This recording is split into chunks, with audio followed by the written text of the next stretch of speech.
Darso bu ginnaaw raay ngoog doomu ginnaaw raay baa ngoog Darso doomu ginnaaw raay baa ngoog ndeysaan doomu Jamo baa ngoog doomu Ndoumbelane baa ngoog ndeysaan doomu Yaakaar baa ngoog doomu Situ baa ngoog doomu quartier Issa Mbengue ngoog Ousmane Mbengue sa doom mooy bëre tey ndeysaan le délégué de quartier Ousmane Mbengue Darso tey bésu gañ na tey bésu ndam la ndeysaan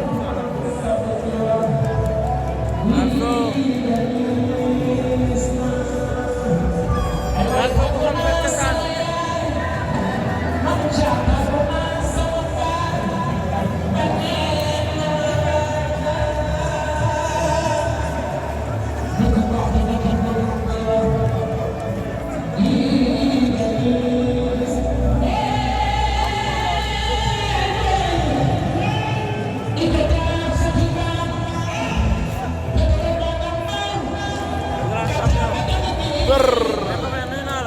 jaar naa la. noo andee Darso tey. noo andee Darso. waaw ñun moom lu ñu yàgg di wax rek. waaw mbooloo mooy doole. dëgg la. waaw te lu ñu yàgg di wax bu ñu mbooloo woon kenn mënuñu ko wax. waaw te saa yi liggéey na lu ko war a may ndam macha allah. ndeysaan. waaw di ñaan yàlla ko suñu borom suturaal rek. yow foo toll nag yow. waaw man tey moom. waaw nañ xaar ba saa yi génn si rek. ndeysaan maa ngi topp Darso en direct ci Ibakan TV daa koy topp Darso ngoog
mais sax mën nañu xam lan nga wax booy bi.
boy bu nangoo liggéey la moom boy bu am yar la macha allah.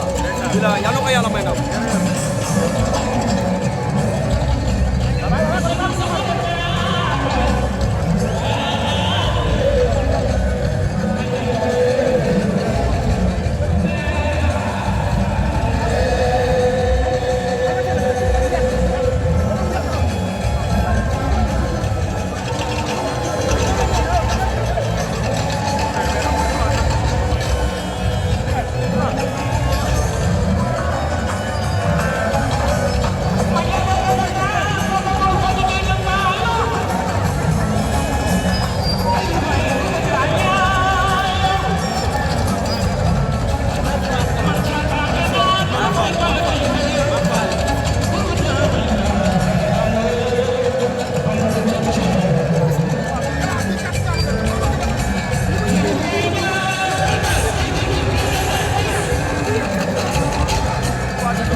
Darso bu Guinaw Rail tey lundi 20 mai 2024 fii ci Arène Nationale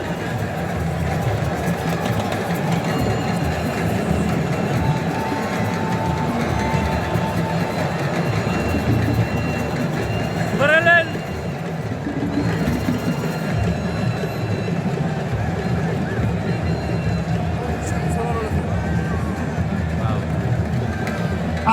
allo Thiat Seck jërëjëf Abdou Mbow jërëjëf introduction bi baax na neex na waaye doo ngi dellu si waat léegi di leen xamal ne leen combat bi ne si biir géew bi mooy combat bi dox si diggante Darso ak Mame Waly Darso mooy très clair bi Darso mooy très clair bi mooy defaral Modou Gambali ku ci des mooy Mame Waly Mame Waly muy quatrième combat cinquième combat préparé leen 42 Marley Junior préparé leen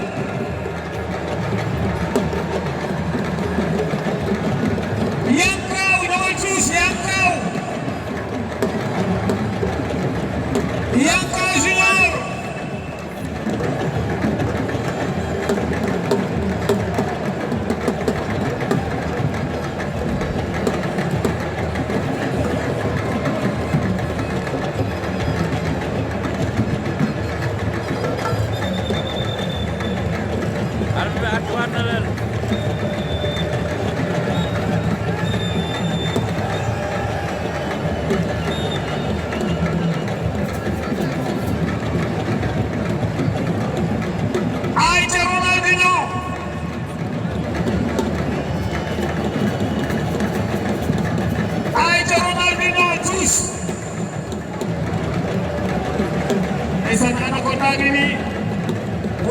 gisee Pape Socé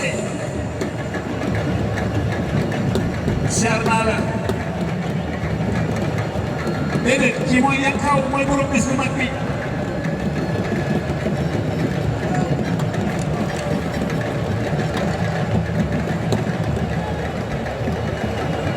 ayca Ronaldinho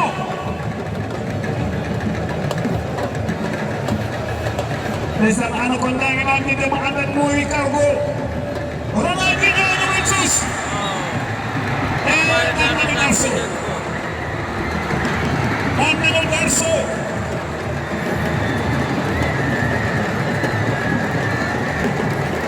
Ronaldinho ayca Ronaldinho ayca Mamaya ndeysaan tay daanaan accident ci lamb ni tey Mamaya ngi noonu waaw ay tey Ronaldinho dafa